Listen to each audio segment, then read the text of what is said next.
কি নিয়ে আসছেন? আমি কিন্তু বেনসন ছাড়া খাই না। ছি ছি ছি, তুমি এসব কি বলছো? কি লজ্জা! আমি আমার মেয়ের জামার জন্য ঠিক আছে, ব্যবস্থা আসছেন।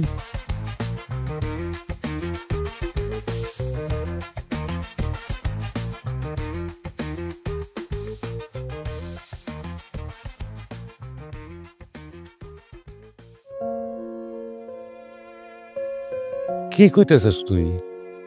হাসান কয়টা টাকার মুখ দেখে এরকম বদলে গেল? আব্বা, আমি তোমার এই কথাগুলো কইতে চাই নাই, তুমি কষ্ট পাইবা দেখা। তো এখন যা শুরু করছে আমি আর না বইলা পারলাম না। ও অফিস থেকে আসুক, ওরে আজ আমি বলবই। আমার মেয়ের রেখে সে আরেকটা বিয়ে করতে চায়, এটা ভাবতেই তো আমার অবাক লাগে। আমি কিন্তু সে ভালো আছিল, তো যখন থেকে টাকা আসা শুরু করে চোখের সামনে কেমনে বদলে গেল। ওর বাবা মা তো কেউ নাই, ওর বড় ভাইরে আমি বলবো। কথা বলে লাভ নাই আব্বা, টাকার গরমে সে মানুষই মনে করে না, ফ্যামিলির কারোর সাথে যোগাযোগ করে না ঠিক মতো। বাহ, শুরু হয়ে গেছে না? বাপ মেয়ে মিলে আমার নামে বদনাম করা শুরু করে দিয়েছেন, তাই না? করেন করেন, কোটিপতি গো, এসব বদনাম করার টাইম নাই। আমরা তো তোমার বদনাম করতেছি না বাবা, তোমার ভালোর জন্যই কথা কইতেছিলাম। দুনিয়াতে ভালো মন্দের হিসাব আমি বুঝে গেছি আব্বা। ছোট চাকরি করতাম বইলা আপনার মেয়েরে আমার সাথে বিয়ে দিতে চান নাই, অপমান করে কথা বলছিলেন, ছোট করে কথা বলছিলেন। তবে একটা ভালো শিক্ষা আমার দিয়ে দিচ্ছেন, আমি এখন বুঝে গেছি দুনিয়াতে টাকা পয়সা সব, টাকা যার দুনিয়া তার। আব্বার সাথে তুমি এটাতে কেমন কথা বল? ওহো, সরি সরি সরি, ভুলে গেছে উনি তো আবার আব্বা। সমস্যা হচ্ছে কি, কোটিপতি হওয়ার পর থেকে কারো সম্মান দিতে মন চায় না, খালি বেয়াদবি করে ফেলাই। যা, কিছু মনে করেন না, মির্জা আমারে দেখতে আসছেন, কি নিয়ে আসছেন? আমি কিন্তু বেনসন ছাড়া খাই না। ছি ছি ছি, তুমি এসব কি বলছো? কি লজ্জা!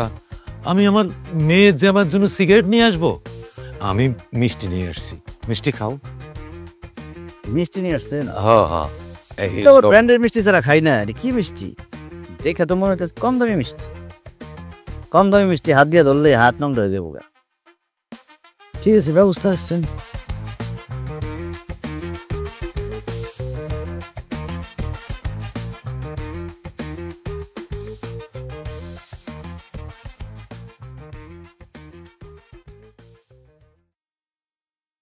মিষ্টি ভালো? আপনার মিষ্টি আর আপনার মেয়া সেম সেম। তুমি কি আব্বার সাথে ইয়ার্কি করতেছো? তোমার শ্বশুর আব্বা লাগে, ভুলে যেতেছো তুমি? ফালতু। মিষ্টিটা না হয় ভালো না বুঝলাম, কিন্তু টাকাটারে তুমি টিস্যুর মতো ব্যবহার করতেছো। আব্বা, টাকা আমার কাছে টিস্যুর মতোই, হাতের ময়লা। টাকার গরমে তুমি পাগল হয়ে গেছো। শুনলাম তুমি নাকি আরেকটা বিয়ে করতেছো। দেখলেন তো আব্বা, মিষ্টিটা ভালো লাগে নাই, এর লেগে ফালাই দিছি। যেই জিনিস ভালো লাগবো না ওইটা বদলায় তো আরেকটা আনতে হইব। আমার যুক্তিটা কি ভুল আব্বা? অবশ্য ভুল হওয়ার প্রশ্নই আসে না, কারণ আমি কোটিপতি। কোটিপতি যুক্তি কখনো ভুল হয় না। শরীরটা খুব টায়ার্ড লাগতেছে, বিয়ে শাদীর ব্যাপারে আপনার লগে পরে কথা কমু। আর আপনার হাতে যদি কোনো সুন্দরী মেয়ে থাকে আমার লগে যোগাযোগ করেন। টাকার গরমে তো সত্য সত্য পাগল হয়ে গেছে। এই অমানুষের সাথে সংসার করবে কি করে? আমার বুঝ আমি বুঝে গেছি। তুই চল, এখানে থাকার আর দরকার নাই। আব্বা, কি যে বলো না, এটা আমার সংসার আব্বা। বিয়ের পর থেকে একটু একটু করে এই সংসারটা আমি আগলে রাখছি। নিজের সংসার ছেড়ে আমি কেমনে যাই? এই সংসার আর তোর সংসার না রে মা। তুই এখানে থাইকা খালি কষ্টই পাবি, ও তোরে কষ্টই দিল। তুই চল।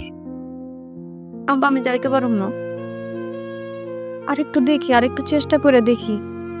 আমার মনে হয় আমি আমার সংসারটা আবার ঠিক করতে পারবো আব্বা।